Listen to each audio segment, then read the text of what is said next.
ஒரு ஆள் அசையாமல் கிடக்கிறார். அவர் இருக்காரா போயிட்டாராங்கிறத எப்படி முடிவு பண்ணுறோம்? அவர் மூக்குக்கு முன்னாடி புறங்கையை வச்சு பார்க்குறோம். மூச்சு வருதா இல்லையா அப்படிங்கிறத கண்டுபிடிக்கிறதுக்காக. மூச்சுங்கிறது அவ்வளவு முக்கியமான ஒரு விஷயம். சுவாசம் இல்லைன்னா எதுவுமே இல்லை. நம்ம பூமி இருக்க அது கூட சுவாசிக்குதுங்கிறத சோவியத் விஞ்ஞானிகள் கண்டுபிடிச்சிருக்கிறாங்க. பூமிக்கு மேலே இருக்கிற மண் அடுக்கில் காற்றில் உள்ள ஆக்சிஜன் ஆக்சிகரணம் அடையுது அப்படின்னு தான் இதுவரைக்கும் எல்லோரும் நம்பிக்கிட்டு இருந்தாங்க. ஆனால் இப்போ என்ன கண்டுபிடிச்சிருக்கிறாங்கன்னா, அந்த ஆக்சிஜன் பூமிக்குள்ளே 1 கிலோமீட்டர் ஆழம் வரைக்கும் ஊடுருவி போகுதான். பூமிக்குள்ளே 2 பக்கமும் பல கிலோமீட்டர் வரைக்கும் பரவுதான். பூமிக்குள்ளே இருக்கிற நீர்நிலை அடுக்குகள் தான் நுரையீரல் செய்கிற வேலையை செய்யுதான். நம்ம உடம்புல நுரையீரல் இல்லைன்னா ஒன்றும் நடக்காது. ஒரு மரத்தை தலைகீழாக தொங்க போட்டால் எப்படி இருக்கும்? அப்படி யோசிச்சு பாருங்கள். அப்படி தான் இதுவும் நுரையீரலும் அப்படி தான் இருக்கும். வலது பக்கம் ஒன்று, இடது பக்கம் ஒன்று. வலது பக்கம் நுரையீரல் கொஞ்சம் பெருசாக இருக்கும். நுட்பமான நரம்பு குழாய்கள் அதில் இருக்கும். கோடிக்கணக்கான நுண்ணிய குழாய்களை வச்சுக்கிட்டு தான் அது வேலை செய்யுது. 25 கோடி குழாய்கள் இருக்கும். அதை அப்படியே முழுசாக பிரித்து பரப்புனா ஒரு டென்னிஸ் கோர்ட்டில் பாதி பரப்பளவு இருக்குமா. நுரையீரல் நிறம் கருஞ்சிவப்பு தான். புகை அதிகமாக உள்ளே போச்சுன்னா அது கருப்பாயிடுது. காற்றுல உள்ள பிராணவாயுவை இது இழுத்து எடுத்துக்கிட்டு ரத்தத்தை சுத்தப்படுத்துகிற முக்கியமான வேலையை இது செய்யுது. அசுத்த காற்றை வெளியில் அனுப்பி வச்சுருது. ஒருத்தர் வேகமாக ஓடி வரார், அவருக்கு மூச்சு இறைக்கும். பயங்கரமாக எதையாவது பார்த்து விடுறார், உடனே மூர்ச்சை ஆகிடுவார். இது மாதிரி சமயங்களில் வேறு எந்த தூண்டுதலும் இல்லாமல் நுரையீரல் தானாகவே இயங்கும். இப்படி ஒரு அவசியம் ஏற்படுறப்போ இயக்கத்தை தூண்டி விடுற முக்கியமான இணைப்பு மூளைக்கு கீழே முதுகு எலும்புக்கு மேற்பகுதியில் இருக்குது. அது உடனே சுவாசத்துக்கு அவசர உதவியை கொடுக்குது. இப்போ ஒருத்தர் பேசாமல் உட்காந்துருக்கார். இந்த சமயத்தில் அவருக்கு 1 பங்கு காற்று தேவைப்படுதுன்னு வச்சுக்கோங்க. அவர் எழுந்திரிச்சு நடக்கும் பொழுது 1.5 மடங்கு தேவைப்படும். ஓடினார்னா 3 மடங்கு தேவைப்படும். படுத்துருக்கிறப்ப அரை மடங்கு தான் தேவைப்படும். இதுக்கு நிமிஷத்துக்கு 16 தடவை மூச்சு விட்டாகணும். இப்படி சாதாரணமாக உள்ளே இழுக்கிற காற்று கொஞ்சம்தான் இருந்தாலும் இது மாதிரி 8 மடங்கு காற்றை உள்ளே இழுத்து வச்சுக்கிற சாமர்த்தியம் நுரையீரலுக்கு இருக்குதான். தண்ணி, நுண்கிருமிகள், ரசாயன பொருள் இப்படி எது உள்ளே போனாலும் நுரையீரல் சமாளிச்சுக்கும். 30 வருஷமாக விடாத புகை பிடிக்கிறவர் தொடர்ந்து உள்ளே அனுப்பி வைக்கிற புகையை கூட சமாளிக்குதுன்னா பார்த்துங்களேன். உள்ளே போகிற புகை நுட்பமான சுவாச முடிச்சுகளை அழிச்சுடுது. கறி புகை அது மேலே படிஞ்சு உபயோகம் இல்லாமல் பண்ணிவிடுது. ஆனாலும் தேவைக்கு அதிகமாக 8 மடங்கு கூடுதலாக சுவாச முடிச்சுகள் நம்ம உடம்புக்குள்ளே இருக்கிறதுனால சமாளிக்க முடியுது. சமாளிக்க முடியலன்னா சில சமயம் மூச்சு திணறும். அதை ஒரு எச்சரிக்கையாக எடுத்துக்கிட்டு புகை பிடிக்கிற பழக்கத்தை விட்டுடணும். அதுதான் நல்லது. ஆனால் அப்படி யார் விடுறது? இணை பிரியாத 2 நண்பர்கள் இருந்தாங்களாம். 2 பேரும் விடாமல் சிகரெட்டு குடிக்கிறவங்க. அதில் ஒருத்தன் செத்து போட்டான். இன்னொருத்தன் அதுக்கப்புறம் 2 சிகரெட்டாக குடிக்க ஆரம்பித்தானான். ஏன் இப்படி பண்ணுறேன்னு கேட்டிருக்காங்க. நான் ஒரு சிகரெட்டு தான் குடிக்கிறேன். செத்து போன என்னுடைய ஃப்ரெண்டு இருக்கானே, செத்து போனவன், அவனுக்காக இன்னொரு சிகரெட்டு குடிக்கிறேன் அப்படின்னு நானா. இது ரொம்ப ஆபத்து, விட்டுடு அப்படின்னு சொல்லியிருக்காங்க. சரின்னு ஒத்துக்கிட்டான். ஆனால் அதுக்கப்புறமும் ஒரு சிகரெட் வீதமாக குடிச்சிக்கிட்டே இருந்தான். சிகரெட்டு பழக்கத்தை நீ இன்னும் விடலையான்னு கேட்டாங்களாம். அந்த பழக்கத்தை நான் எப்போ விட்டுட்டேன். இப்போ நான் குடிக்கிறது என் ஃப்ரெண்டுக்காக அப்படின்னு நானா. இவங்கெல்லாம் எப்படி திருந்துறது? ஒரே ஒரு ஊரில் ஒரு பாதிரியார் இருந்தார்.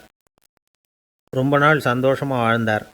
ஒரு நாள் அவர் மடத்து சமையல் அறையில் பாத்திரங்களை கழுவி துலக்கி சுத்தப்படுத்திக்கிட்டு இருந்தார். அந்த சமயத்தில் ஒரு தேவதூதன் அவர் முன்னாடி நின்னான். இவர் நிமிர்ந்து பார்த்தார். ஆண்டவர் என்னை உங்ககிட்ட அனுப்பியிருக்கிறார். பரலோகத்தில் வாசம் செய்கிறதுக்கு உங்களுக்கு நேரம் வந்துட்டுது அப்படின்னு அந்த ஆள். ஆண்டவருக்கு என்னோட ஞாபகம் வந்ததுக்கு நன்றி. ஆனாலும் இப்போ இங்கே நீயே பாரு, எவ்வளவு பாண்டங்கள் பாக்கி இருக்குது. இவ்வளவையும் நான் சுத்தப்படுத்த வேண்டியிருக்கு. நான் நன்றி கெட்டவனாக இருக்க விரும்பலை. இந்த பணியை முடிக்கிற வரைக்கும் என்னுடைய பரலோக வாழ்வை தள்ளி வைக்க முடியுமா? நீ என்ன நினைக்கிற அப்படின்னு கேட்டார். தேவதூதன் தனக்கே உரிய விவேகத்தோட அன்போட பாதிரியாரை பார்த்தான். சரி, என்ன செய்யலாம்ங்கிறத அப்புறம் சொல்கிறேன் அப்படின்னு சொல்லிவிட்டு புறப்பட்டு போயிட்டான். ஒரு நாள் அந்த பாதிரியார் தோட்டத்தில் உள்ள களைகளையெல்லாம் ஒரு களை கொத்தியால் கொத்தி களை எடுத்துக்கிட்டு இருக்கிறார். அந்த சமயத்தில் இந்த தேவதூதன் மறுபடியும் அவர் முன்னாடி நிற்கிறான். பாதிரியார் பார்த்தார். இதை பாரு, இந்த தோட்டம் பூராவும் எவ்வளவு களை மண்டி கிடக்கு. பரலோகம் கொஞ்ச காலம் எனக்காக பொறுத்திருக்கலாம்னு நீ நினைக்கிறியா அப்படின்னு கேட்டார். தேவதூதன் சிரிச்சுக்கிட்டே மறுபடியும் மறைஞ்சிட்டான். மறுபடியும் அவர் களை எடுக்கிறது, தானிய களஞ்சியத்துக்கு வர்ணம் பூசுறது, இப்படிப்பட்ட வேலைகளில் ஈடுபட்டிருக்கார்.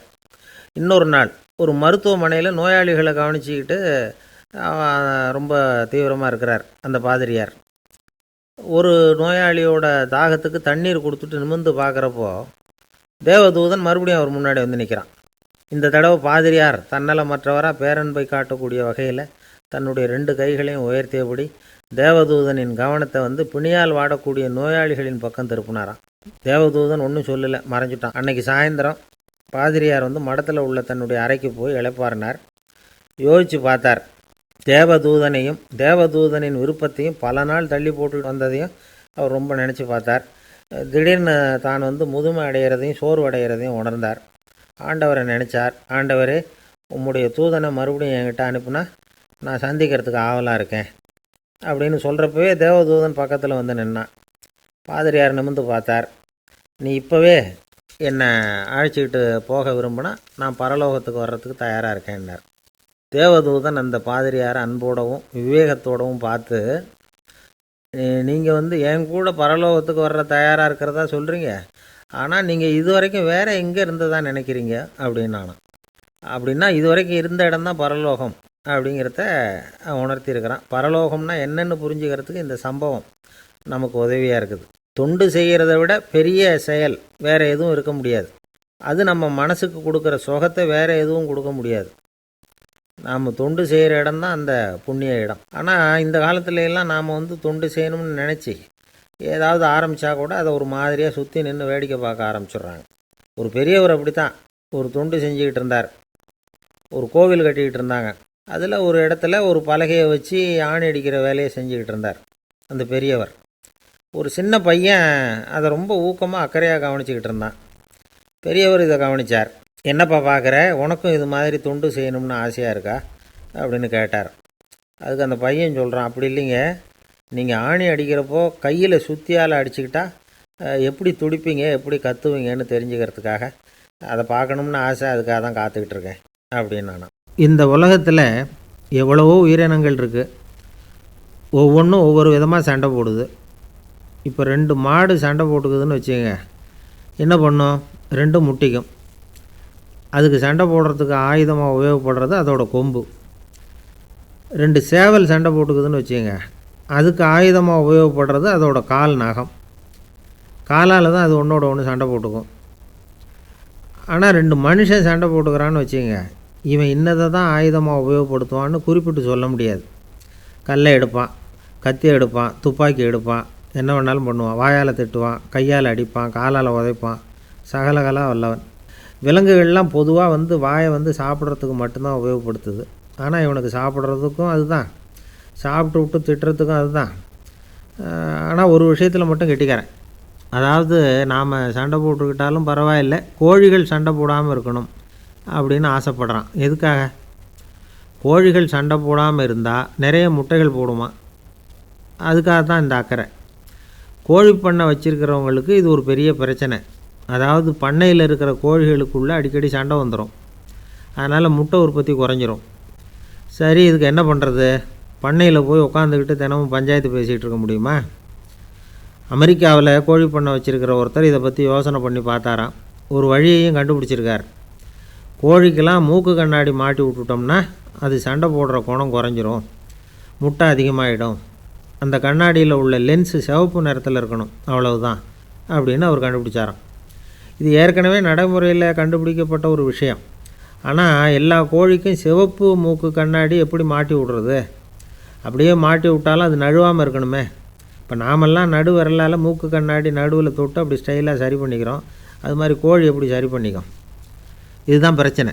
இதுக்கு அவர் என்ன வழி கண்டுபிடிச்சாருன்னா, கோழிக்கெல்லாம் வந்து மூக்கு கண்ணாடிக்கு பதிலாக விழியொட்டு வில்லைகள், காண்டாக்ட் லென்ஸ், அதை பொருத்தி விட்டா என்ன அப்படின்னு யோசனை பண்ணார். அதே மாதிரி பண்ணார். அதே மாதிரி செஞ்சு பார்த்தார், வெற்றி. அதுக்கப்புறம் கோழியெல்லாம் சண்டை போட்டுக்கலையாம், சமாதான பிரியர்கள் ஆகிட்டு தான். கோழிகளுக்கு இயல்பாகவே சண்டை போடுற குணம் உண்டு.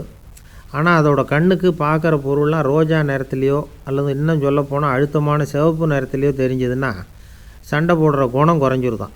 அந்த சமயத்தில் அது அதிகமாகவும் முட்டையிட ஆரம்பிச்சுடுதான். அதே நேரத்தில் இறை எடுக்கிறத கூட குறைச்சிக்குதான். இது ஏன் இப்படி பண்ணுதுங்கிறது விஞ்ஞானிகளுக்கு இன்னமும் புரியலையா. எப்படியோ அமெரிக்க கோழிகள்லாம் காண்டாக்ட் லென்ஸ் பொருத்திக்க ஆரம்பித்தாச்சு. கோழி கழுத்தை பிடிச்சிக்கிட்டு ஒரு சில வினாடிகளில் அதை பொருத்தி போடுறாங்களாம். கோழியோட ஆயுள் பூரா அது அப்படியே இருக்குமா. பண்ணையில் வந்து முட்டை உற்பத்தி குறைஞ்சா இது மாதிரி விஞ்ஞானபூர்வமாக பரிகாரம் தேடுறது தான் நல்லது. நமக்கு வேண்டியப்பட்ட ஒருத்தர் அவர் ஒரு கோழி பண்ணை வச்சுருந்தார். அந்த பண்ணையில் பாதி கோழி திடீர்னு செத்து போச்சு. உடனே ஒரு கால்நடை மருத்துவர்கிட்ட போக வேண்டியது தானே. அங்கே போகல. உள்ளூரில் மந்திரம் பண்ணிகிட்டு இருந்த ஒரு சாமியார்கிட்ட போனார். அவர் காலில் விழுந்தார். சாமி, என் பண்ணையில் பாதி கோழி செத்து போட்டுதுன்னார். சாமியார் யோசனை பண்ணார். சரி, பண்ணையில் வாசப்படி கிழக்கு பக்கமாக வச்சுருக்கியா மேற்கு பக்கமாக வச்சுருக்கியான்னு கேட்டார். கிழக்கு பக்கமாக இருக்குன்னார் அவர். அதுதான் தப்பு, மேற்கு பக்கமாக அதை மாற்று சரியாக போடும்னாராம். அதே போல் இவர் போய் மாற்றிவிட்டார். அப்பவும் பாதி செத்து போச்சு. மறுபடியும் வந்து சொன்னார், சாமி மறுபடியும் பாதி கோழி செத்து போட்டுதேன்னார். சரி, கூரை எப்படி போட்டிருக்க, ஓடு போட்டிருக்கியா இல்லை கீத்து போட்டிருக்கியான்னார். ஓடு போட்டிருக்கேன்னாராம் அவர். அதுதான் தப்பு, கீத்து போட்டுரும் சரியாக போடும்னாராம். சரின்னு போய் அதையும் மாற்றி பார்த்தார். மறுபடியும் போயிட்டுது, கோழி செத்து போச்சு. வந்தார். மறுபடியும் பாதி செத்து போச்சு சாமின்னு வந்தார். இவரும் யோசனையை மாற்றி மாற்றி சொல்லிகிட்டே இருக்கிறார். இப்படி அவரும் மாற்றி மாற்றி பார்த்தார். 6வது தடவையாக அவரை தேடிட்டு வந்தார். அந்த சமயத்தில் இவர் ரொம்ப தீவிரமாக யோசனை பண்ணி பார்த்துட்டு, அது சரிப்பா, நீயும் என்கிட்ட சளைக்காமல் வந்துக்கிட்டு இருக்கிற, நானும் யோசனை சொல்லிகிட்டு இருக்கேன். இப்போவும் வந்து உங்ககிட்ட சொல்கிறதுக்கு என்கிட்ட யோசனை நிறையா இருக்குது. ஆனால் சோதிக்கிறதுக்கு உங்ககிட்ட கோழி இல்லையே, என்ன பண்ணுறது அப்படின்னாராம் இவர். என்னுடைய நண்பர் ஒருத்தர், அவருக்கு ஜாதகத்தில் நம்பிக்கை உண்டு. அவரே ஜோசியமெல்லாம் பார்ப்பார். என்ன சார் இந்த காலத்தில் இதையெல்லாம் நம்பிக்கிட்டு இருக்கீங்களேன்னு கேட்டால், உங்களுக்கு ஒன்றும் தெரியாது சார், இந்த உலகத்தில் ஒவ்வொருத்தரும் அவங்கவுங்க செய்கிற நல்லது கெட்டதுக்கு தகுந்த பலனை அனுபவிச்சே தீரணும்பார். அது மட்டும் இல்லை, ஒருத்தன் செத்துட்டா கூட அவன் செஞ்ச பாவ புண்ணியங்கள் கூடவே போயிட்டுருக்கோம்பார். அது எப்படி கூட போகும் அப்படின்னு குதர்க்கமாக கேட்டால், அதுக்கு அவர் ஒரு கதை சொன்னார். அது ரொம்ப சுவாரஸ்யமாக இருந்தது. ஒரு ஊரில் ஒருத்தர் இருந்தாராம். அவர் ஜோசியம் பார்க்குறதுல ரொம்ப கெட்டிக்காரரு. ஒருத்தருடைய தலைமுடியை மட்டும் அவர்கிட்ட காட்டினா போதும், அதை மட்டும் பார்த்துட்டு அவருடைய ஜாதகத்தையே சொல்லிவிடுவாராம். அப்பேற்பட்ட திறமை. அந்த ஆள் ஒரு சமயம் கன்னியாகுமரி கடற்கரைக்கு போயிருந்துருக்கிறார். அங்கே கரை ஓரமாக ஒரு மண்டை ஓடு கிடந்திருக்கு. அதை எடுத்து பார்த்துருக்கிறார். அந்த மண்டை ஓட்டை வச்சுக்கிட்டே அதோட ஜாதகத்தை அலசியிருக்கிறார். இந்த மண்டை ஓட்டுக்கு உரிய ஆசாமி வாழ்க்கையில் ரொம்ப கஷ்டப்பட்டுருக்கிறான், நிறைய கஷ்டத்தை அனுபவிச்சிருக்கிறான், அது தாங்க முடியாமல் தான் கடலில் விழுந்து தற்கொலை பண்ணிகிட்டு இருக்கான் அப்படிங்கிறத அவர் கணிச்சுட்டார். இருந்தாலும் இந்த மண்டை ஓடு இன்னமும் அனுபவிக்க வேண்டியது பாக்கி இருக்குது அப்படிங்கிறதையும் அவர் உணர்றார். அது சரி, ஒருத்தன் வந்து உயிரோடு இருக்கிற வரைக்கும் தானே நல்லது கெட்டதை அனுபவிக்க முடியும். செத்ததுக்கு அப்புறமும் பாக்கி இருக்குன்னா அதை எப்படி அனுபவிக்கிறது? இந்த மண்டை ஓட்டுக்கு இன்னும் கொஞ்சம் பாக்கி இருக்குது அப்படிங்கிறது அவருக்கு புரிஞ்சதே தவிர அதோட அர்த்தம் என்னங்கிறது அவருக்கு சரியாக விளங்கலை. சரி, இதை இன்னும் கொஞ்சம் விவரமாக ஆராய்ச்சி பண்ணி பார்ப்போம் அப்படின்னு நினச்சிக்கிட்டு அதை தன்னுடைய வீட்டுக்கு எடுத்துகிட்டு போயிட்டார். அந்த மண்டை ஓட்டை ஒரு பொட்டியில் வச்சு பூட்டினார். தன்னுடைய தனி அறையில் அதை பத்திரமா வச்சுக்கிட்டார். தினமும் ராத்திரி ஆனதும் தன்னுடைய மனைவியை பார்த்து, நீ போய் பூஜை அறையில் தனியாக படுத்துக்கோ அப்படின்னு சொல்லிவிட்டு, இவர் தினம் ராத்திரி 12 மணிக்கு பொட்டியை திறந்து அதை பார்ப்பார். மண்டை ஓடு அப்படியே இருந்ததே தவிர இன்னும் கொஞ்சம் பாக்கி இருக்குங்கிறதுக்கு அர்த்தம் அவருக்கு விளங்கலை. அந்த மண்டை ஓட்டுக்கு இன்னும் என்ன பாக்கி இருக்க போகுது? இப்படியே ஒரு 10 நாள் போச்சு. அந்த வீட்டம்மாவுக்கு சந்தேகம் வந்துட்டுது. நம்ம வீட்டுக்காரர் நம்மளை தனியாக ஏன் தூங்க சொல்கிறார் அப்படிங்கிற சந்தேகம். உடனே பக்கத்து வீட்டு அம்மா கிட்ட விஷயத்தை சொல்லியிருக்கிறாங்க. அந்த அம்மா உடனே, நீ கவலைப்படாத, நான் கண்டுபிடிச்சி சொல்கிறேன்னு சொல்லிவிட்டாங்களாம். அன்றைக்கி ராத்திரியே ஜன்னல் வழியாக எட்டி பார்த்துருக்குறாங்க. இந்த ஆள் மண்டை ஓட்டை கையில் வச்சுக்கிட்டு அதை திருப்பி திருப்பி அப்படியும் அப்படியும் பார்த்துக்கிட்டு இருந்தது தெரிஞ்சுட்டுது. மறுநாள் காலையில் அவரோட மனைவியை பார்த்தாங்க. ஏம்மா, உன் வீட்டுக்காரருக்கு நீ முதல் மனைவியா 2வது மனைவியா அப்படின்னு கேட்டாங்க. எனக்கு தெரிஞ்ச வரைக்கும் நான் ஒருத்தி தான் அவருடைய மனைவின்னாங்க. அப்படி இல்லை, நீ அவருக்கு 2வது மனைவி.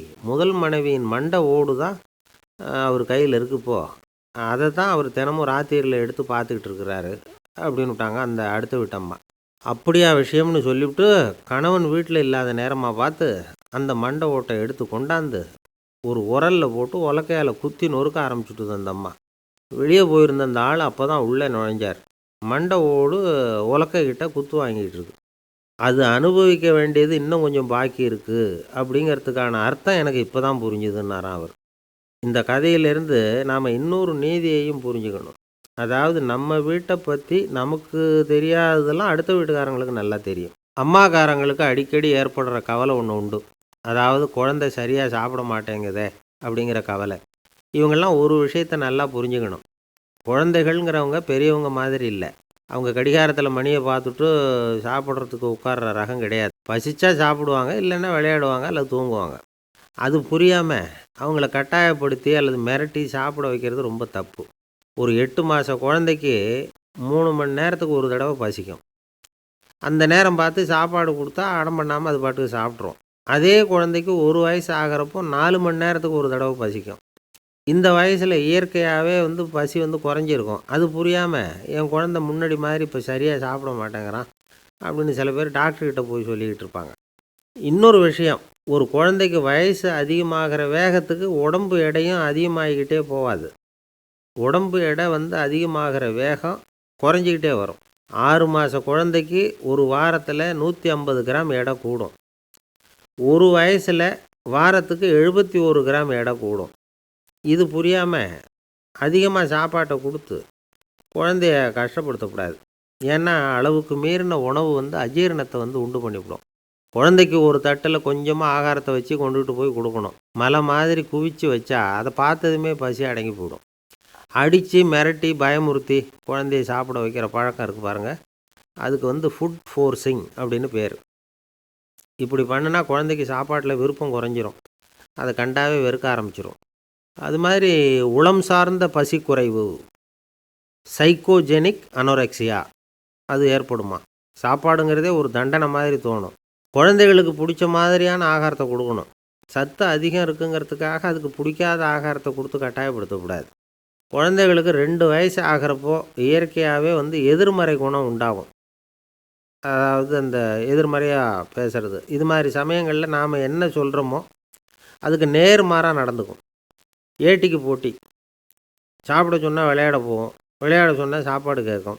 இதை புரிஞ்சுக்கிட்டு நடந்துக்கணும். குழந்தை சொன்ன பேச்சை கேட்கலேன்னு கோவப்படக்கூடாது. குழந்தை வளர வளர பிடிவாத குணம் வர்றது சகஜம். கேட்டதை வாங்கி கொடுத்தா தான் சாப்பிடுவேன் அப்படின்னு பிடிவாதம் பண்ணும். வாங்கி கொடுத்துடுறது தான் உத்தமம். நீங்களும் அதுக்கிட்ட பிடிவாதம் பண்ணிகிட்டு இருக்கக்கூடாது. ஏன்னா கேட்டது கிடைக்கலையேங்கிற ஏமாற்றம் கூட குழந்தையோட பசியை குறைச்சிரும். கேட்டது கிடைச்சிட்டா பசி அதிகமாகும். கொடுத்ததை மலமலன்னு சாப்பிட்றோம். குழந்தைகளுக்கு கண்ட கண்ட நேரத்தில் சாப்பிட்றதுக்கு எதையாவது வாங்கி கொடுத்துக்கிட்டு இருந்தால் சாப்பாட்டு நேரத்தில் சாப்பிடாமல் அடம் பண்ண ஆரம்பிச்சிடும். பள்ளிக்கூடம் போகிற பிள்ளைங்க காலை உணவை சரியாக சாப்பிட மாட்டாங்க. அச்சம், அவசரம், பரபரப்பு இதெல்லாம் தான் காரணம். பள்ளிக்கு புறப்படுறதுக்கு ஒரு 3/4 மணி நேரத்துக்கு முன்னாடியே சாப்பாடு போட்டுருங்க, அது சரியாக போடும். படிக்கிற குழந்தைகள் உடல் சோர்வு, மனச்சோர்வு இது காரணமாக கூட சாப்பிட மறுக்கிறது உண்டு. இப்போ உதாரணமாக சாயந்தரம் விளையாடி விட்டு வீட்டுக்கு வந்ததும் சாப்பிட சொன்னால் வேணாம்பாங்க. இது உடல் சோர்வு. ரொம்ப நேரம் வீட்டு பாடங்களை செஞ்சு முடித்த கையோடு சாப்பிட சொன்னாலும் அவங்களால சரியாக சாப்பிட முடியாது. இது உளச்சோர்வு, அதாவது மனச்சோர்வு. இதை தவிர குழந்தைகளுக்கு உடல்நல குறைவு ஏற்பட்டால் கூட சாப்பிட மறுக்கிறது உண்டு. சில மருந்து மாத்திரைகள் கூட பசியை குறைச்சிரும். அதனால் சரியாக தெரிஞ்சுக்கிட்டு குழந்தைகளை சாப்பிட வைக்கணும். அது புரியாமல் கையில் சாப்பாட்டு தட்டை வச்சுக்கிட்டு குழந்தைகளை விரட்டிக்கிட்டு அலையக்கூடாது. ஒரு சின்ன பையன் சொன்னான், எங்கள் அம்மா சாப்பாடு போடுறது தெரிஞ்சால் நான் உடனே வீட்டை விட்டு வெளியில் ஓடி போடுவேன் அப்படின்னா. ஏன் அப்படி பண்ணுறேன்னு கேட்டோம். எங்கள் அப்பா கூட அது மாதிரி தான் சார் பண்ணுவார் அப்படிங்கிறான். ஒரு நண்பர் அவசரமாக என்கிட்ட ஓடி வந்தார். அப்புறம் சொன்னார், என்னால் நம்பவே முடியல சார், என் பையனை அப்படி அப்படின்னு சொல்லி ஆச்சரியப்பட்டார். உங்கள் பையன் அப்படி என்ன தான் செஞ்சுட்டான் அப்படின்னு கேட்டேன். என்னால் முடியாத ஒரு காரியத்தை அவன் செஞ்சுட்டான் சார் அப்படின்னார். அது என்னன்னு தான் சொல்லுங்களேன். என்ன 5வது வகுப்பில் அவன் ஒரே தடவையில் தேறிட்டான் சார். அதாவது ஒரே அட்டம்ப்டில் பாஸ் ஆகிருக்கான் அப்படின்னார் மூச்சு வாங்க. கஷ்டப்பட்டு பரீட்சை எழுதுனது அவன், இவருக்கு ஏன் மூச்சு வாங்குது? நம்மால் செய்ய முடியாத ஒரு காரியத்தை இன்னொருத்தர் செய்யும் பொழுது அது நமக்கு ஆச்சரியமாக இருக்குது. சர்க்கஸ் பார்க்குறோம், ஒருத்தர் அந்த இடத்துல தொங்குறார், அது நமக்கு ஆச்சரியம். ஏன்னா அது நம்மால் முடியாத காரியம். நம்மால் முடியாத ஒன்றை அடுத்தவர் எளிதாக செய்யும் பொழுது நாம் மருள்வது இயற்கை. இதை தான் தொல்காப்பியம் மருட்கை அப்படின்னு சொல்லுது. இந்த வியப்பு இருக்குதே, இது 4 வகையில் ஏற்படுறதாக தொல்காப்பியம் சொல்லுது. அது என்ன 4 வகை? முதல் வகை எப்படின்னா புதுமையான அரிய செயல்களை செய்கிறது. 2வது வகை என்னென்னா பெரும் செயல்களை செய்கிறது. 3வது வகை என்னென்னா மிக நுட்பமான செயல்களை செய்கிறது. 4வது வகை என்னென்னா ஆக்கம் தரும் செயல்களை செய்கிறது. புதுமை பெருமை சிறுமை ஆக்கமொடு மதினம் சாலா மருட்கை நான்கே அப்படிங்கிறது தொல்காப்பியம். இன்றைக்கி விஞ்ஞானம் புதுசு புதுசாக எதையோ கண்டுபிடிக்குது. ஆரம்பத்தில் அது ஆச்சரியமாக இருக்குது, அப்புறம் அது நமக்கு பழகி போடுது. வானொலி பெட்டி புதுசாக வந்தப்போ ஒரு பெட்டி பேசுதுங்கிறது எவ்வளோ பெரிய ஆச்சரியம். இப்போ யாரும் அதை ஆச்சரியமாக பார்க்குறதில்ல. மதினம் சாலா மருட்கை அப்படின்னு ஒரு சொற்றொடர் வருது பாருங்கள். அதில் கருத்தாழம் உண்டு. எதை பற்றியும் போதுமான அளவு புரிந்து கொள்ளாத போது ஒருத்தர் ஆச்சரியப்படுறார். புரிந்து கொண்ட பிறகு ஆச்சரியம் மறைஞ்சு போடுது. மிக நுட்பமான செயல்களும் நம்ம ஆச்சரியப்பட வைக்கும். ஒரு அரிசியில் ஒரு திருக்குறள் எழுதி காட்டுறாங்க, ஒரு முட்டை ஓட்டுக்குள்ளே ஓவியம் தீட்டி காட்டுறாங்க. கருங்கல் சிற்பங்களில் எவ்வளவு நுட்பமான வேலைப்பாடுகளை எல்லாம் பார்த்து ஆச்சரியப்படுறோம். இது மாதிரி ஆக்கப்பூர்வமான அரிய செயல்களை செய்கிறது கூட வியப்பை உண்டு பண்ணும். குப்பை கூலங்களை கூட வாழ்க்கைக்கு பயன்படுகிற பொருளாக மாற்றுகிறவர்கள் இருக்காங்க. அவர்களுடைய செயல் வியப்பு அளிக்குது. இடைக்காட்டு சித்தர் பாடின மூவடி 30ங்கிற நூலில் வர்ற ஒரு பாடல், ஆற்றல் பிறர் அறிதலின் அகம் கிளர்வு உறுதலின் கற்று அறி பாணர் கழுமிய கோடலின் தோற்றம் உருகவே போற்றல் சால் வியப்பே. ஒருத்தருடைய ஆற்றல் தெரியாமல் இருந்தது, அவருடைய அரிய செயலை பார்க்கும் பொழுது வியப்பாக இருந்தது, மனசுக்குள்ளே கிளர்ச்சி. பாவலர்கள் இவர்களுடைய புகழை பாடி மற்றவர்களும் தெரிந்து கொள்ளுமாறு செய்கிறார்கள். அப்படிங்கிறது தான் ஒரு யதார்த்தமான உண்மை. ஆக எல்லா வகையிலும் மக்கள் தங்களுடைய வாழ்க்கையில் முன்னேறுவதற்கான வழிகாட்டுகிற ஒரு மெய்ப்பாடு தான் வியப்புங்கிறது. இந்த காலத்தில் நம்ம எப்படியெல்லாம் ஆச்சரியப்பட வைக்கிறாங்க. ஒரு ஆளை பிடிச்சி ஜெயிலில் கொண்டு வந்தாங்க. ஜெயில் அதிகாரி அவனை ரொம்ப ஆச்சரியமாக பார்த்தாரான். இவன் கேட்டான், ஏன் சார் அப்படி பார்க்குறீங்க, நான் இப்போ இங்கே வர்றது உங்களுக்கு ஆச்சரியமாக இருக்குதா அப்படின்னு கேட்டிருக்கான். இதுக்கு ஜெயில் அதிகாரி சொல்லியிருக்கார், நீ இப்போ இங்கே வந்ததில் எனக்கு ஒன்றும் ஆச்சரியம் இல்லைப்பா, ஏற்கனவே நீ இங்கேருந்து விடுதலையாகி போய் 6 மாதம் ஆச்சு, இவ்வளவு லேட்டாக வர்றியே அதுதான் எனக்கு ஆச்சரியமாக இருக்குது அப்படின்னாராம். ஒரு ஊரில் ஒரு ஞானி இருக்கிறார், ரொம்ப பெரிய ஞானி, ரொம்ப வயசாகிட்டுது. கடைசி காலத்தில் அவர்கிட்ட சில பேர் வந்தாங்க. உங்கள் குரு யார் அப்படின்னு கேட்டாங்க. அவர் நிமிர்ந்து பார்த்தார். எனக்கு ஆயிரக்கணக்கான குருமார்கள் உண்டு, அவங்க பேரெல்லாம் சொல்லணும்னா இந்த காலம் பத்தாது, ஆனால் முக்கியமான ஒரு 3 பேரை பற்றி மட்டும் உங்களுக்கு சொல்கிறேன் அப்படின்னாராம். அப்புறம் சொன்னார், அந்த 3 பேரில் ஒருத்தன் ஒரு திருடன். ஒரு சமயம் ஒரு பாலைவனம் வழியாக நான் போய்கிட்டு இருந்தேன். அப்போது வழி தவறி போய் ஒரு கிராமத்துக்கு போயிட்டேன். அது இருட்டு நேரம், நடுராத்திரி, ஊரே உறங்கி போச்சு. அந்த நேரத்தில் ஒரு ஆள் மட்டும் ஒரு வீட்டு சுவத்தில் ஏதோ பண்ணி உள்ளே நுழையிறதுக்கு முயற்சி பண்ணிகிட்ருக்கிறான். அவங்கிட்ட போய் நான் இன்றைக்கி இங்கே எங்கே தங்க முடியும் அப்படின்னு கேட்டேன். அதுக்கு அவன், இந்த ராத்திரி வேளையில் அது ரொம்ப சிரமம், ஒரு திருடனோட உங்களால் தங்க முடியும்னா நீங்கள் என்னோட தங்கலாம் அப்படின்னா. நான் அவங்க கூட 1 மாதம் தங்கியிருந்தேன்.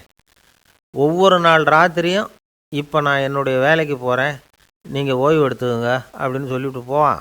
அவன் திரும்பி வந்த உடனே உனக்கு ஏதாவது கிடச்சிதான்னு நான் கேட்பேன்.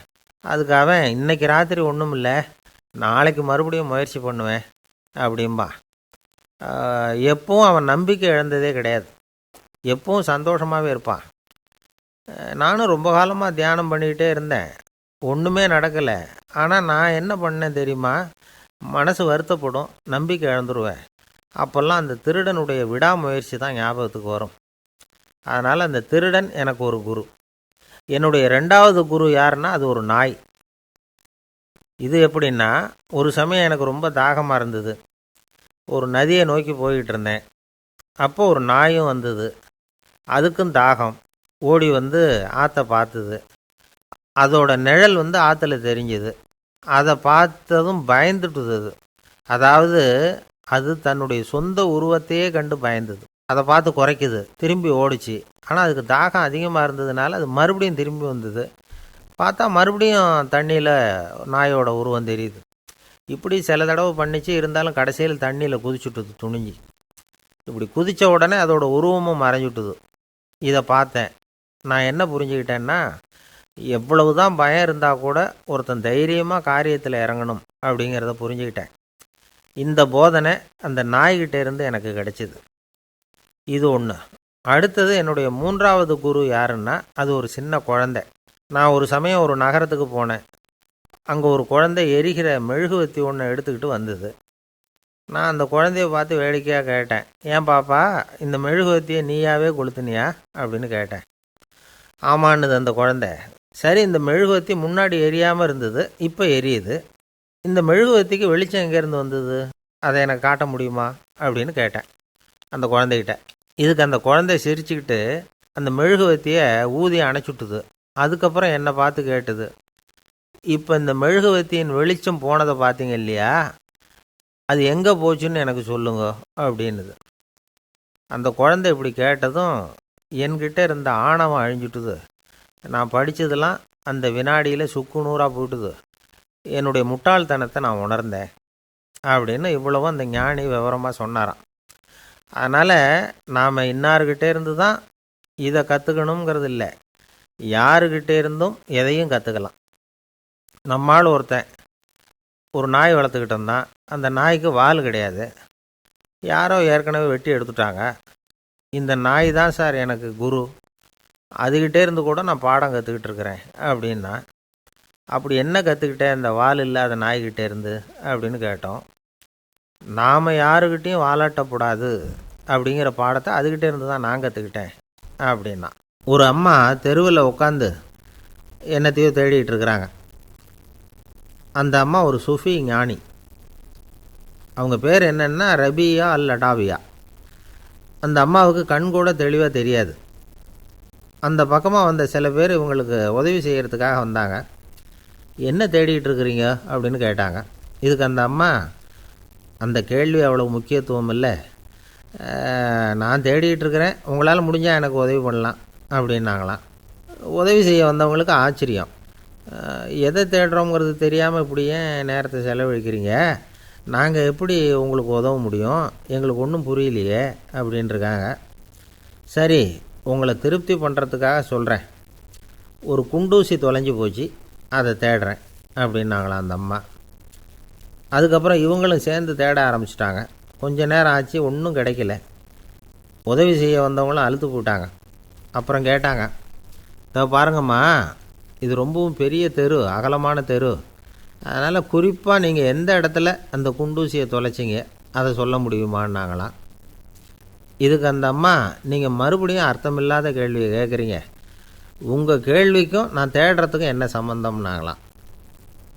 இதை கேட்டதும் அவங்க ஒரு மாதிரி ஆகிட்டாங்க.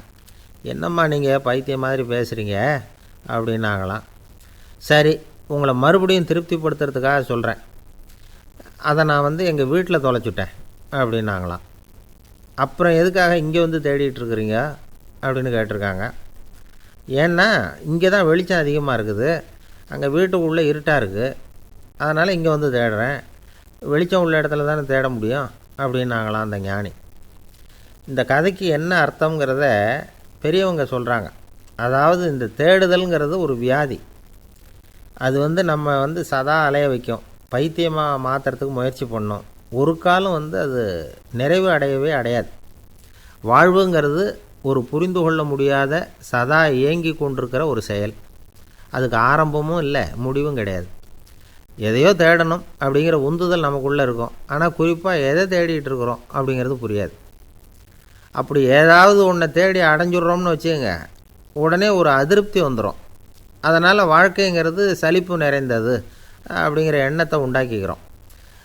ஒன்று அடைஞ்சதுக்கு அப்புறம் இன்னொன்று தேட ஆரம்பிச்சிருவோம். ஆக இந்த தேடல்ங்கிறது நாம் ஒன்று அடைஞ்சாலும் அடையாவிட்டாலும் தொடர்ந்து நடந்துக்கிட்டு தான் இருக்கும். இதுக்கு முடிவே கிடையாது. இந்த உண்மையை நாம் நல்லா புரிஞ்சுக்கணும் அப்படிங்கிறது பெரியவங்களுடைய கருத்து. ஏழையும் தேடுறான், பணக்காரனும் தேடுறான், நோயாளியும் தேடுறான், நோய் இல்லாதவனும் தேடுறான், அதிகாரம் உள்ளவனும் தேடுறான், அதிகாரம் இல்லாதவனும் தேடுறான், முட்டாளும் தேடுறான், அறிவாளியும் தேடுறான். ஆனால் யாரும் இதை தான் தேடி சாதிக்க போகிறோம், இதுதான் முடிவு அப்படின்னு திட்டவட்டமாக சொன்னதில்லை. ஒன்று அடைஞ்சதும் இன்னொன்று தேட ஆரம்பிச்சிடுறாங்க, அவ்வளோதான். அதாவது உங்களின் தேடுபவர் உங்கள் உள்ளே தான் இருக்கிறார், அவரை தேடி கண்டுபிடியுங்கள். இதுதான் ஞானிகள் நமக்கு சொல்லுகிற ஒரு ஆலோசனை. நம்மால் ஒருத்தன் ஜெயிலில் இருந்தான். இன்னொரு கைதி அவனை பார்த்து கேட்டான், ஏன்பா உன்னை பார்க்குறதுக்கு வெளியிலேருந்து யாருமே இங்கே வர்றது இல்லையே, உனக்கு சொந்தக்காரங்களே கிடையாதா அப்படின்னு கேட்டானா. ஏன் இல்லை, எனக்கு சொந்தக்காரங்க நிறைய பேர் உண்டு, அவங்க என்னை பார்க்க வராததுக்கு காரணம் வேறு. அப்படின்ட்டுருக்கான் இவன். என்ன காரணம்னு கேட்டான் அவன். அதுக்கு இவன் சொன்னானா, அதுக்கு என்ன காரணம்னா அவங்க எல்லாரும் இங்கே உள்ளேயே இருக்கிறாங்க அப்படின்னானா. ஒரு நாள் ஒரு தகப்பனார் தன்னுடைய பிள்ளையை அழைச்சிட்டு வந்தார். சார், இவன் சரியாக படிக்க மாட்டேங்கிறான், பெரியவங்களை மதிக்க மாட்டேங்கிறான், நீங்கள் கொஞ்ச நாள் இவனுக்கு குருவாக இருந்து நல்ல விஷயங்களை சொல்லி கொடுத்தா தேவையில்லைன்னார். பெரியவங்களையும் மதிக்காதவன் எப்படி என்ன மதிக்க போகிறான் அப்படிங்கிறது நமக்கு யோசனை வரும் இல்லையா. வேணாங்க, என்னை விட்டுருங்க அப்படின்னோம். அவர் விட மாட்டேன்னு விட்டார். இல்லைன்னா அவரே சிஷ்யன் ஆகிடுவார் போல இருந்தது. சரி, வேறு வழி இல்லாமல் அந்த பையனையே என்னுடைய சீடனை ஏற்றுக்கிட்டு உபதேசமெல்லாம் பண்ண ஆரம்பித்தோம். அதாவது குரு பக்தின்னா அது எப்படி இருக்கணுங்கிறத பற்றி சொல்லி கொடுத்தோம் அவனுக்கு. சதமகர் அப்படின்னு ஒரு குரு இருந்தார். அவருக்கு ஒரு சீடர். அவன் பேர் துளசி சைதன்யன், நைஷ்டிக பிரம்மச்சாரி. தன்னுடைய குருவுக்கு எந்த நேரத்தில் எது தேவைங்கிறத புரிஞ்சுக்கிட்டு சேவை செய்கிறவன். ஆனால் இவனை பற்றி மற்ற சீடர்களுக்கு பொறாமை வந்துட்டுது. இவன் மட்டும் இப்படி இருக்கானேன்னு உடனே குருக்கிட்ட போய் கோல் மூட்டினாங்க. அவன் சரியில்லை, அவன் நடந்துக்கிறது சரியில்லை, அப்படி இப்படின்னு எதையாவது சொல்லி. இருந்தாலும் இதையெல்லாம் அந்த குரு நம்பலை. அவருக்கு தெரியும் யார் யார் எப்படின்னு. துளசி சைதன்யன் பெருமையை மற்ற சீடர்களுக்கு உணர்த்தணும் அப்படின்னு நினச்சார். அதுக்கு ஒரு வழி பண்ணார். ஒரு நாள் சீடர்களை எல்லாம் கூப்பிட்டுக்கிட்டு ஒரு காட்டு வழியாக போய்கிட்டு இருந்தார். அங்கே ஒரு பெரிய மலை அருவி கொட்டிக்கிட்டு இருந்தது. குரு சீடர்கள் பக்கம் திரும்பினார். இந்த மலையின் மேலே இருந்து அந்த படுபாதாளத்தில் குதிக்கிறதுக்கு உங்களில் யார் தயார் அப்படின்னு கேட்டார். ஒரு சீடனும் வாயை திறக்கலை, ஒதுங்கி நின்றுக்கிட்டாங்க. பின்னாடி மூட்டை முடிச்சோடு வந்துக்கிட்டு இருந்தான் துளசி சைதன்யன். அவனை பார்த்தார். தப்பாருப்பா, நீ மேலே இருந்து அந்த அருவியில் குதி அப்படின்னார். அப்படியே செய்கிறேன் சுவாமின்னா ஓடி போய் பொத்துன்னு குதிச்சுட்டான். அடுத்த கணமே குருநாதர் தன்னுடைய யோக சக்தியால் பறந்து போய் அவன் கீழே விழுந்துடாமல் தாங்கி பிடிச்சி கொண்டுக்கிட்டு வந்துட்டார். மற்ற சீடர்களுக்கெல்லாம் ஒரு மாதிரி ஆயிட்டுது. அடுத்தபடியாக என்ன பண்ணலாம்னு யோசித்தாங்க இவனை மாட்டி விடுறதுக்கு. ஒரு நாள் வெத்தலை அடிக்கிற ஒரு சின்ன உரலையும் உலக்கையையும் எடுத்து ஒளிய வச்சுட்டாங்க. சதமகர் சன்னியாசி இல்லை, அவர் வெத்தலை போடுவார். பல்லு சரியில்லை, அதனால் இடித்து தான் வெத்தலையை போடணும். திடீர்னு வெத்தலை பாக்கு கேட்டார். வழக்கமாக உரலில் இடித்து தர்றது தான் துளசியின் பழக்கம். உரலை தேடினா கிடைக்கல, என்ன பண்ணுறது? குரு கேட்டுவிட்டாரே, குரு சேவை தானே முக்கியம். என்ன பண்ணால் வெத்தலை பாக்க தன்னுடைய வாயில் போட்டு முன்னும் அதை எடுத்து அவர்கிட்ட கொடுத்துட்டான். குரு எதையோ படிச்சுக்கிட்டே அதை வாங்கி வாயில் போட்டுக்கிட்டார். துளசி இன்றைக்கி தாம்பூலம் நல்லா இடிக்கப்பட்டிருக்கு, ருசியாக வேறு இருக்குது, அதை இடித்த பாத்திரத்தை என் கண்ணால் பார்க்கணும்னு ஆசையாக இருக்குன்னு விட்டார். அதை மட்டும் அனுப்பி போய் நீ வர வேண்டான்னு வேற சொல்லிவிட்டார். இதை கேட்டதும் துளசி தவிச்சு போயிட்டான். இவன் போகாமல் எப்படி வாயை மட்டும் அனுப்பி வைக்க முடியும்? இவன் தவிக்கிறத பார்த்ததும் மற்ற சீடர்களுக்கெல்லாம் மனசுக்குள்ளே ரொம்ப சந்தோஷம். துளசி கொஞ்சமும் யோசிக்கலை. வாழை எடுத்தான், தன்னுடைய தலையவே அப்படியே அறுத்து வெட்டி எடுத்தான். இன்னொரு சீடங்கிட்ட கொடுத்துட்டான், எடுத்துகிட்டு போன்னு சொல்லி. கொண்டுட்டு போய் குரு முன்னாடி வைக்கிறாங்க. அந்த தலையில் வாய் திறந்துருக்கு, வெத்தலை போட்டு முன்னு இருந்தது, தெரிஞ்சு போச்சு, சிவப்பாக இருந்தது. அவனுடைய குரு பக்தியை இப்போ எல்லாரும் ஒத்துக்கிட்டாங்க. அதுக்கப்புறம் குரு சதமகர் தன்னுடைய அற்புத திறமையினால் அந்த தலையை மறுபடியும் ஒட்ட வச்சுட்டார். துளசிக்கு உயிர் வந்துட்டுது. இப்படி ஒரு பெரிய கதை உண்டு. அதாவது துளசி சைதன்யன் அவனுடைய குரு பக்தி எப்படி அப்படின்னு கேட்டோம். ரொம்ப அபாரம் அப்படின்னு அந்த பையன் அடக்கமாக, சும்மா விளையாட்டுக்காக தான் அப்படி அவங்ககிட்ட கேட்டோம். ஏன்பா உன்னுடைய குரு பக்தியை என்கிட்ட காட்டுறதுக்கு உன்னோட கழுத்தை நீயே அறுக்கணும்னு நான் சொன்னால் அதை நீ செய்வியா அப்படின்னு கேட்டோம். என்னுடைய கழுத்தை நானே அறுக்க வேண்டிய அவசியம் இல்லை சார் அப்படின்னா அவன். ஏண்டான்னு, அதே காரியத்தை தான் இனிமேல் நீங்கள் தினமும் செய்ய போகிறீங்களே சார் அப்படிங்கிறான். ஒரு நண்பர் இருக்கார். எப்போ பார்த்தாலும் கையில் ஒரு புத்தகம் இருக்கும். புத்தகம் இல்லாமல் எங்கேயும் புறப்பட மாட்டார். எதுக்காக இப்படி எடுத்துகிட்டு போகிறீங்க அப்படின்னு கேட்டால், எனக்கு இது ஒரு நல்ல நண்பன் மாதிரி, இந்த காலத்தில் எங்கே போனாலும் காத்திருக்க வேண்டியிருக்கு, அது மாதிரி சமயத்தில் நான் நண்பன் கூட பேசிக்கிட்டு இருப்பேன் அப்படிம்பாரான். ஒருத்தர் ஒரு பெரிய அரச பதவியில் இருந்தார். அவர் பதவியிலேருந்து இறங்க வேண்டிய சூழ்நிலை. அரசு கொடுத்துருந்த வீட்டை விட்டுட்டு வெளியில் வர்றார். வரும்பொழுது 2 கையிலையும் 2 பெட்டியை எடுத்துகிட்டு வந்தாராம். சார் உங்களுடைய உடைமைகள் அப்படின்னு கேட்குறாங்க அங்கே இருந்த ஊழியர்கள். இவர் தன்னுடைய கையில் இருக்கிற பெட்டியை காட்டி இதுதான் என்னுடைய சொத்து அப்படின்னாராம். ஒரு பெட்டியில் அவருடைய உடைகள், இன்னொரு பெட்டியில் அவர் விரும்பி படிக்கிற புத்தகங்கள். அவ்வளோதான், இதுதான் இருந்துதான். புத்தகம் படிக்கிறது மனசுக்கு நல்லதுங்கிறது நமக்கு தெரியும். புத்தக வாசிப்பு உடம்புக்கும் நல்லதுங்கிறாங்க. அது நமக்கு ஆச்சரியமாக தான் இருக்குது. ஒரு நபர் ஒரு வருஷத்தில் சராசரியாக 2000 பக்கங்களை படிச்சிருக்கணுமா, யுனெஸ்கோ பரிந்துரை. ஆனால் நம்ம நாட்டில் நாம் சராசரியாக படிக்கிறது 32 பக்கங்கள், அவ்வளவுதான். இவ்வளவுக்கு நம்ம நாட்டில் 6000த்துக்கும் மேற்பட்ட நாளேடுகள், 2000த்துக்கும் மேற்பட்ட இதழ்கள், மலர்கள், இவ்வளவு இருந்தும் சரியாக வரல. இந்த உலகத்தில் முதல் நூலகம் எங்கே எப்போ ஆரம்பமாச்சு தெரியுமா? கிமு 2500 ஆண்டில் அது ஆரம்பமாயிருக்குது. பாபிலோனியாவில் அமில் அணு அப்படிங்கிற அரசன் தான் நூலகத்தை உருவாக்கியிருக்கிறான். அப்போல்லாம் தாள் கிடையாது, களிமண் தான். களிமண் பலகைகளில் எழுதி அது தொகுத்து அப்படியே நூலாக்கி அதை நூலகத்தில் வச்சுருப்பாங்களாம். அரசருடைய நூலகத்தில் 1000த்துக்கும் மேற்பட்ட நூல்கள் இருந்ததாக வரலாற்று குறிப்பு இருக்குது. அது மட்டும் இல்லை, அந்த நூலகத்தில் பொருள் வாரியாக, அதாவது சப்ஜெக்ட் வாரியாக புத்தகங்களை வகைப்படுத்தி வச்சுருந்தாங்களாம். அதில் மிச்சம் இருந்த ஒரு 25 களிமண் பலகை புத்தகங்கள் இன்றைக்கும் பிரிட்டிஷ் அருங்காட்சியகத்தில் இருக்குதான். அச்சு தாள் இதெல்லாம் ஏற்பட்டதுக்கப்புறம் அமைக்கப்பட்டது தான் ஃப்ரான்ஸில் இருக்கக்கூடிய பாரிஸ் நூலகம். 1480 ஃப்ரெஞ்சு மன்னர் 11ஆம் லூயி இந்த நூலகத்தை அமைச்சாராம். ஆனால் அப்போல்லாம் அரசர்கள் மட்டும்தான் நூலகத்தை பயன்படுத்த முடியுமா. அதுக்கப்புறம் 17ஆம் நூற்றாண்டில் இந்த முறை மாறி பொதுமக்கள் அங்கே போகலாம், படிக்கலாம் அப்படிங்கிற நிலைமை வந்து தான் போட்லியன் நூலகம் அப்படின்னு அதுக்கு பேர், பாரிஸ் நகரத்தில் இருக்குது. அங்கே தான் நூல்களின் பட்டியல் தயாரிப்பு பணி ஆரம்பமாச்சு. கல்வி வளர்ச்சியையும் நூலகத்தையும் இணைச்சவர் நெப்போலியன் போனபார்ட். முன்பணம் செலுத்தி புத்தகத்தை படிக்கிற முறையையும் அவர் தான் கொண்டுகிட்டு வந்தாராம்.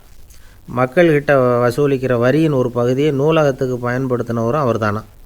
நெப்போலியன் நூலகத்தில் உலகத்தில் உள்ள எல்லா மொழி நூல்களும் இருக்குதான். அங்கே ஒரு தமிழ் நூலும் இருந்திருக்குது. அது என்னென்னா கம்பராமாயணம். சோவியத் யூனியனுக்கு படையெடுத்து போனப்போ அங்கேருந்து லட்சக்கணக்கான புத்தகங்களை இந்த பனிச்சறுக்கு வாகனங்கள் இருக்குல்ல, அதில் கொண்டுகிட்டு வந்ததாக வரலாறு. அடுத்தபடியாக குறிப்பிட்டு சொல்லத்தக்க நூலகம் எதுன்னா பிரிட்டிஷ் நூலகம். மிக பழைய கையெட்டு பிரதியெல்லாம் கூட அங்கே இருக்குது. 1753 ஆரம்பமாச்சு. அதில் உள்ள நூல்களை வரிசையாக அடுக்கினா 180 கிலோமீட்டர் நீளத்துக்கு வருமா.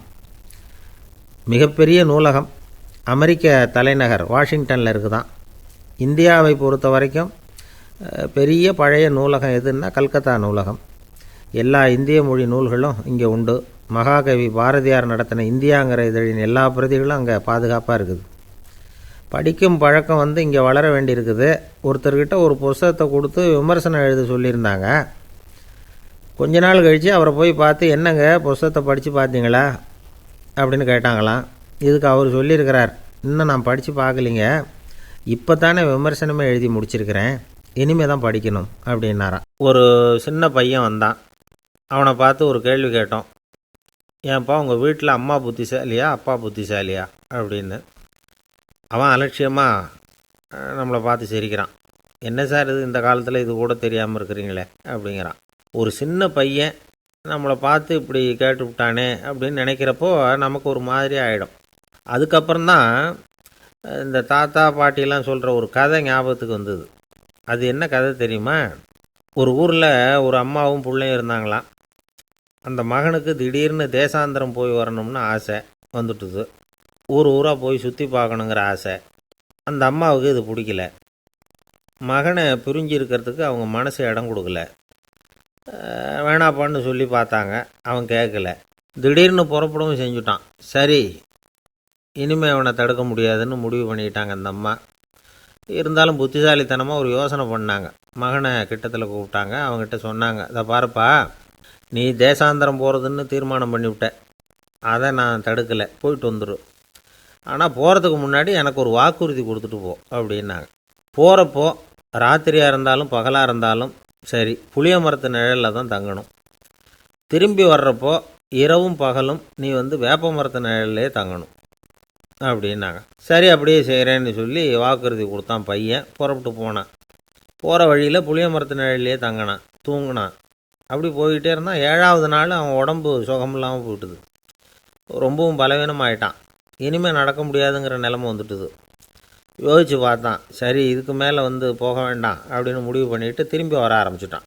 திரும்பி வர்றப்போ வழியில் வேப்ப மரத்து நிழல்லையே தங்கி வந்தான். நாளுக்கு நாள் உடம்பு சரியாக வந்துட்டுது. 7ஆவது நாள் வீட்டுக்கு சேர்றான். உடம்பு பழையபடியே கலகலப்பாயிட்டுது. பூர்ண சுகம். தேசாந்திரம் போன பையன் திரும்பி வந்துட்டானே அப்படின்னு அந்த அம்மா ஆச்சரியப்படலை. ஏன்னா அவங்களுக்கு தெரியும் இப்படி ஆகும்னு. பையன் சீக்கிரமாக திரும்பி வரணுங்கிறதுக்காக தான் அவங்க அந்த யோசனையை சொன்னாங்க. என்ன விஷயங்கிறதையும் அவங்களே சொன்னாங்க. மகனே, புளிய மரத்து நிழல் உடம்புக்கு உஷ்ணத்தை கொடுக்கும், சீக்கம் உண்டாக்கும்.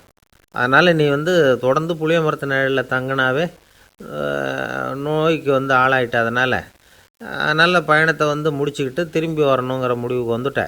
திரும்பி வர்றப்போ நீ தங்கினது வேப்ப மரத்து நிழல். அது உடம்புக்கு குளிர்ச்சியை தரக்கூடியது, நோயை தீர்க்கக்கூடியது. அதனால் சுகமாக வீட்டுக்கு சேர்ந்துட்ட. உன்னோட தேசாந்திர பயணத்தை தடுக்கிறதுக்காக தான் இப்படி பண்ணினேன் அப்படின்னாங்களாம் அந்த அம்மா. பார்த்தீங்களா அம்மாவோட புத்திசாலித்தனத்தை? அப்பாவாக இருந்தால் இப்படியா பண்ணுவார்? ஒரு அப்பா பையன்கிட்ட 10 ரூபா கொடுத்து இதை எடுத்துக்கிட்டு அடுத்த ஊருக்கு போய் அங்கே இருக்கிற மாமா கிட்ட இதை கொடுத்துட்டு வாடா, வழியில் எங்கேயாவது மரத்தடியில் படுத்து தூங்கி விடாதே அப்படின்னு எச்சரிக்கை பண்ணி அனுப்புனாராம். பையனுக்கு எச்சரிக்கையாக வாழறது எப்படிங்கிறத கற்றுக் கொடுக்கறதுக்காக இப்படி பண்ணார். அவன் பணத்தை வாங்கிட்டு போனான். அப்பா சொன்னதை மறந்துட்டு ஒரு மரத்தடியில் படுத்து தூங்கிட்டான். அவனுக்கு தெரியாமல் அவன் பின்னாடியே போன அப்பா அவன் கையில் இருந்த அந்த 10 ரூபாயை நைஸாக எடுத்துகிட்டு வந்துட்டார். அவன் பையில் தானே வச்சுருந்தான், அது தெரியாமல் எடுத்துகிட்டு வந்துட்டார். அவன் தூங்கிக்கிட்டு இருக்கான். எடுத்துகிட்டு ஒரு மறுபடியும் வீட்டுக்கு வந்துட்டார். பையன் முழிச்சுக்கிட்டு பையை தடவி பார்க்குறான், பணத்தை காணும். அழுதுகிட்டே திரும்பி வந்தான். அப்பா கிட்ட விஷயத்த சொன்னான். அப்பா சிரிச்சுக்கிட்டே சொன்னார், அதுக்கு தான்ப்பா ஆரம்பத்திலேயே எச்சரிக்கை பண்ணினேன், இனிமேலாவது நீ ஜாக்கிரதையாக இருக்கணும் அப்படிங்கிறதுக்காக தான் இப்படி பண்ணினேன். அந்த பணம் எங்கேயும் போயிடலை, நான் தான் அதை உனக்கு தெரியாமல் எடுத்து வச்சிருக்கிறேன். இதோ பாரு அப்படின்னு சொல்லிட்டு சைடு பாக்கெட்டில் கையை விட்டா அது ஓட்டையாக இருக்குது. அதை எவனோ ஏற்கனவே கத்திரிச்சு எடுத்துகிட்டு போட்டான். இப்போ அப்பா முகத்தில் அசடு வழிஞ்சுதான். இயேசுநாதர்கிட்ட ஒருத்தர் கேட்டாராம், இயேசுவே என்னை எவ்வளவு நேசிக்கிறீர்கள் அப்படின்னு.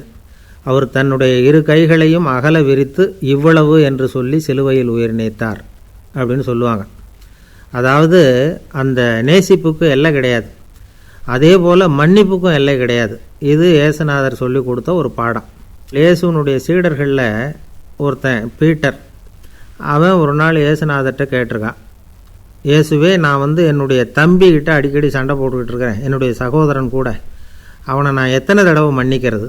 ஏற்கனவே 7 தடவை அவனை மன்னிச்சுட்டேன் அப்படின்னு சொல்லியிருக்கிறான். அப்போது இயேசு சொன்னாராம், மன்னிக்கிறதுக்கு எத்தனை தடவைங்கிற கணக்கெல்லாம் கிடையாது. எத்தனை தடவை உன்னுடைய சகோதரன் உன்னை கோபப்படுத்துகிறானோ அத்தனை தடவை நீ மன்னிக்கிறதுக்கும் தயாராக இருக்கணும், அதுதான் அப்படின்னு சொன்னாராம். அப்போ இவனுக்கு ஒன்றும் புரியல, இது என்ன அவன் தப்பு பண்ணிக்கிட்டே இருப்பான், நாம் மன்னிச்சிக்கிட்டே இருக்கிறதா அப்படிங்கிறது மாதிரி குழப்பமாக இருந்திருக்கிறான். அப்போது இயேசுநாதர் தன்னுடைய சீடன் பீட்டர்கிட்ட ஒரு கதை சொன்னாராம். அந்த கதை இன்றைக்கு நாம் எல்லாரும் சிந்தித்து பார்க்க வேண்டிய ஒரு கதை. அதாவது மன்னிப்பை விரும்புகிறவர்கள் மன்னிக்கவும் தயாராக இருக்க வேண்டும் அப்படிங்கிறது தான் அந்த கதையினுடைய தத்துவம். அந்த இயேசுநாதர் சொன்ன கதை என்னென்னா, ஒரு மன்னர் இருந்தார். அவர் ஒரு நாள் அரண்மனையில் உட்காந்து கணக்கு வழக்குகள்லாம் பார்த்துக்கிட்டு இருந்தார். நம்ம அரண்மனையிலேருந்து யார் யார் அரசாங்க கடன் வாங்கியிருக்கிறாங்க, யார் யார் திருப்பி செலுத்தியிருக்கிறாங்க அப்படிங்கிற விவரத்தையெல்லாம் பார்த்துக்கிட்டு இருந்தார். அப்போ தான் புரிஞ்சுது, அந்த அரண்மனையில் வேலை செய்கிற ஒருத்தனே அரசாங்க கடன் வாங்கியிருக்கிறான். எவ்வளவு? 10,000 பொற்காசுகள் வாங்கியிருக்கான் கடன். இந்த 10,000 பொற்காசுகளை திருப்பி செலுத்தலை அரசாங்கத்துக்கு. இது மன்னர் கவனத்துக்கு வந்தது. உடனே நம்ம அரண்மனையில் இருக்கிறவனே அரசு கடன் வாங்கி திருப்பி செலுத்தாமல் இருக்கான், அவனை கூப்பிட்டு வாங்கன்னு சொல்லி கூப்பிட்டுட்டு வந்தாங்களாம். விசாரிச்சிருக்கிறாங்க, என்னப்பா நீ எவ்வளோ ஒன்று? ஆமாங்க 10,000 பொற்காசுகள் வாங்கியிருக்கிறேன், இன்னும் திருப்பி கட்டலைன்றிருக்கான். உடனே அவர் மன்னர் சொல்லியிருக்கிறார், நம்ம சட்டத்திட்டப்படி நீ உடனே பணத்தை திருப்பி கட்டிடு. அப்படி உன்னால் கட்ட முடியலன்னா உன்னுடைய வீடு வாசல் சொத்து சுகம் எல்லாத்தையும் விற்று அந்த பணத்தை அரசு கருவூலத்தில் சேர்த்துக்கிறதுக்கு நானே ஏற்பாடு பண்ணிடுறேன் அப்படின்னு அந்த மன்னர் சொன்னாராம். இவன் அப்படியே அதிர்ச்சி ஆகிட்டான். அப்படியே பொத்துன்னு காலில் விழுந்தானா, மன்னா என்னை மன்னிச்சுங்க, என்னால் முடியல, எனக்கு மன்னிப்பு கொடுங்க அப்படின்ட்டுருக்கான். உடனே அவர் எழுந்திரிச்சு, சரி நீ மன்னிப்பு கேட்டுவிட்ட, அதனால் உன்னை மன்னிக்கிறேன், நீ பணம் கட்ட வேண்டாம் அப்படின்னு சொல்லி அந்த மன்னர் அவனை விட்டுட்டாராம். பணத்தையும் தள்ளுபடி போட்டார், நீ திருப்பி கட்ட வேண்டான்னு. இவனுக்கு ரொம்ப மகிழ்ச்சி. அதனால் ரொம்ப உல்லாசமாக வந்துக்கிட்டு இருக்கிறான். தெருவில் வந்துக்கிட்டு இருக்கிறப்ப இவங்கிட்ட கடன் வாங்கின ஒருத்தன் எதுக்கு வந்துக்கிட்டு இருக்கான். அவன் இவங்கிட்ட ஒரு 100 பொற்காசுகள் கடன் வாங்கியிருக்கான். அவன் வந்தான், இவன் போய் அவன் சாட்டையாக பிடிச்சிக்கிட்டான், நீ எப்படா என் கடனை திருப்பி கொடுக்க போகிறேன்னு. அவன் இப்போ முடியல, கொஞ்சம் பொறுத்துக்கா, அப்புறம் தாரேன் இருக்கான். அதெல்லாம் முடியாது, நீ கொடுத்து தான் ஆகணும் அப்படின்னு இவன் பிடிவமாக சொல்கிறான். இப்போ நிலைமையை பாருங்கள், இவன் ஏற்கனவே 10,000 பொற்காசுகள் அரசாங்கத்தில் கடன் வாங்கினா அதுக்கு மன்னிச்சு விட்டுட்டார் இவனை. ஆனால் இவன் இன்னொருத்தனை மன்னிக்கிறதுக்கு தயாராக இல்லை. இவங்கிட்ட கடன் வாங்கின இன்னொருத்தன் 10 பொற்காசுகள், அவனை மன்னிக்க தயாராக இல்லை. அவனை கொண்டு போய் நீதிமன்றத்தில் கொண்டு போய் நிறுத்தி தண்டனை வாங்கி கொடுத்துட்டான். நீதிபதி என்ன சொன்னார், அந்த இவன் வாங்கின பொற்காசுகளை திருப்பி கட்டுற வரைக்கும் ஜெயிலில் இருக்கணுங்கிறது தீர்ப்பு. ஆனால் உடனே அரசர் காதில் வந்து விழுந்தது. சொல்லிட்டாங்க, உங்ககிட்ட மன்னிப்பு வாங்கிட்டு போனானே ஒருத்தன், அவன் இன்னொருத்தனை மன்னிக்கிறதுக்கு தயாராக இல்லை, அவனை கொண்டு போய் ஜெயிலில் அடைச்சிட்டான் அப்படின்னு. உடனே மன்னர் பார்த்தார், இவனை மறுபடியும் கூப்பிட்டு வர சொன்னார். தபாரப்பா, நான் உன்னை மன்னிச்சு விட்டேன், ஆனால் நீ இன்னொருத்தனை மன்னிக்கிறதுக்கு தயாராக இல்லை, அதனால் என்னுடைய தீர்ப்பையும் மாற்றுறேன், நீயும் அரசு கடன் தீர்ற வரைக்கும் ஜெயிலில் தான் இருக்கணும் அப்படின்னு சொல்லி ஜெயிலுக்கு அனுப்பிச்சிட்டாராம். இப்படி ஒரு கதையை இயேசுநாதர் தன்னுடைய சீடருக்கு சொன்னதாக ஒரு வரலாறு. அது என்ன, அதிலேருந்து நாம் புரிந்து கொள்ள வேண்டியதுன்னா, நாம் மன்னிக்கப்படணும்னு நாம் விரும்புகிறோம்னா நாம் இன்னொருத்தரை மன்னிக்கிறதுக்கு தயாராக இருக்கணும். அதனால் நாம் இன்னொருத்தரை யாரையும் மன்னிக்க மாட்டோம், ஆனால் என்ன இன்னொருத்தரை மன்னிக்கணும் அப்படிங்கிறது மாதிரி செய்யக்கூடாதுன்னு சொல்லுவாங்க. அது மாதிரி நாம் இப்போ இது தப்பாக புரிஞ்சுக்கிறவங்களும் இருக்கிறாங்க. பாவம் மன்னிப்புங்கிறதெல்லாம் எதுக்குன்னா, அதாவது மறுபடியும் பாவம் செய்யாமல் இருக்கிறதுக்காக தான். அதான் மன்னிக்கிறாரே அப்படிங்கிறதுக்காக மறுபடியும் பாவம் பண்ணிகிட்டு இருக்கிறது இல்லை. அதான் ஒருத்தர் கேட்டாராம், பாவத்திலேருந்து மன்னிப்பு கிடைக்கணும்னா நீ என்ன செய்யணும் அப்படின்னு கேட்டிருக்கார். அதுக்கு அவன் சொல்லியிருக்கிறான், நான் முதல்ல பாவம் செய்யணும், அப்போ தானே மன்னிப்பு கிடைக்கும் அப்படின்னு நானாம். இப்படிப்பட்டவர்கள் தான் இன்றைக்கி உலகத்தில் அதிகமாக இருக்கிறாங்க. அதனால் இந்த மன்னிப்பின் மகத்துவங்கிறது இயேசுநாதர்கிட்டேருந்து தான் நாம் புரிஞ்சுக்கணும். அந்த இயேசு சொன்ன அந்த மன்னிக்கிற மனோபாவம் இருந்தால் இன்றைக்கி உலகம் பூராவும் அமைதி பூங்காவாக இருக்கும். அதில் ஒன்றும் ஆச்சரியமே இல்லை, அதில் ஒன்றும் சந்தேகமும் இல்லை. அதனால் மன்னிக்கிற மனோபாவத்தை நாம் எல்லாரும் நமக்குள்ளே வளர்த்து கொள்ள வேண்டும் அப்படிங்கிறது தான் நாம் இன்றைக்கு எல்லோரும் சிந்தித்து பார்க்க வேண்டிய ஒரு செய்தி.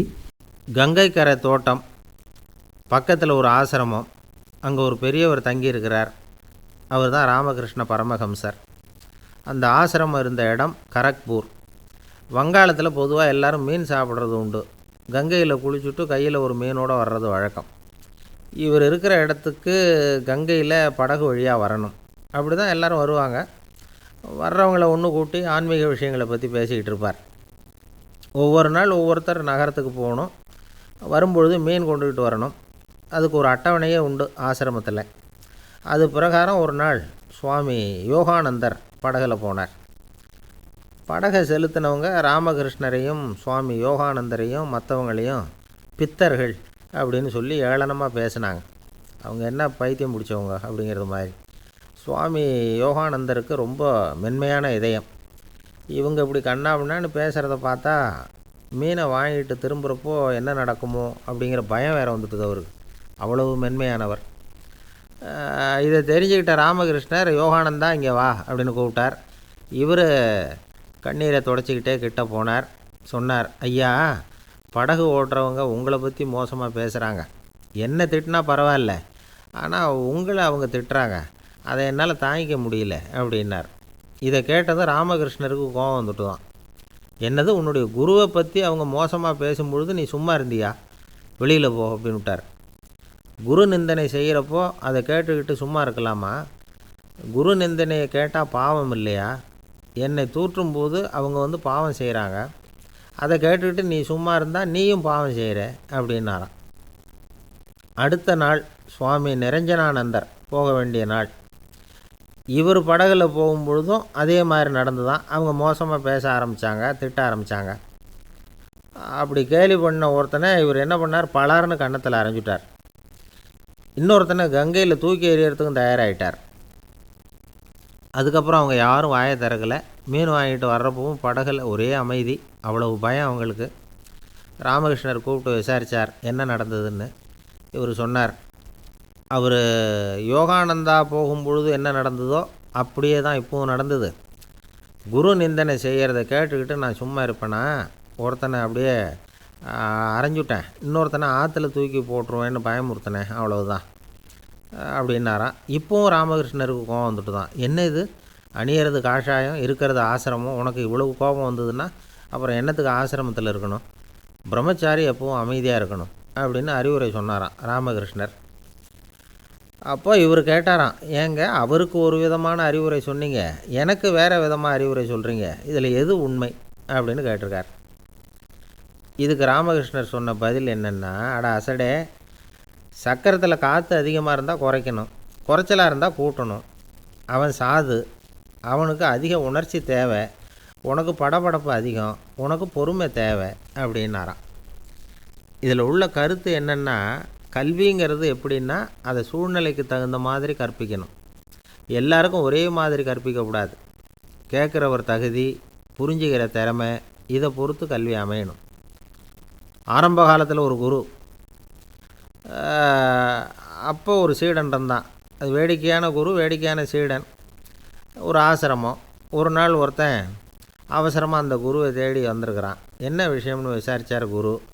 உங்கள் சீடர் என்னை அடிச்சுட்டார் அப்படின்னு புகார் பண்ணானான் அந்த ஆள். குரு சீடனை கூப்பிட்டார். அடிச்சியா இந்த ஆளை அப்படின்னு கேட்டாரான். ஆமான் இருக்கான் சீடன். ஏன் அடித்தே அப்படின்னு கேட்டாரான்.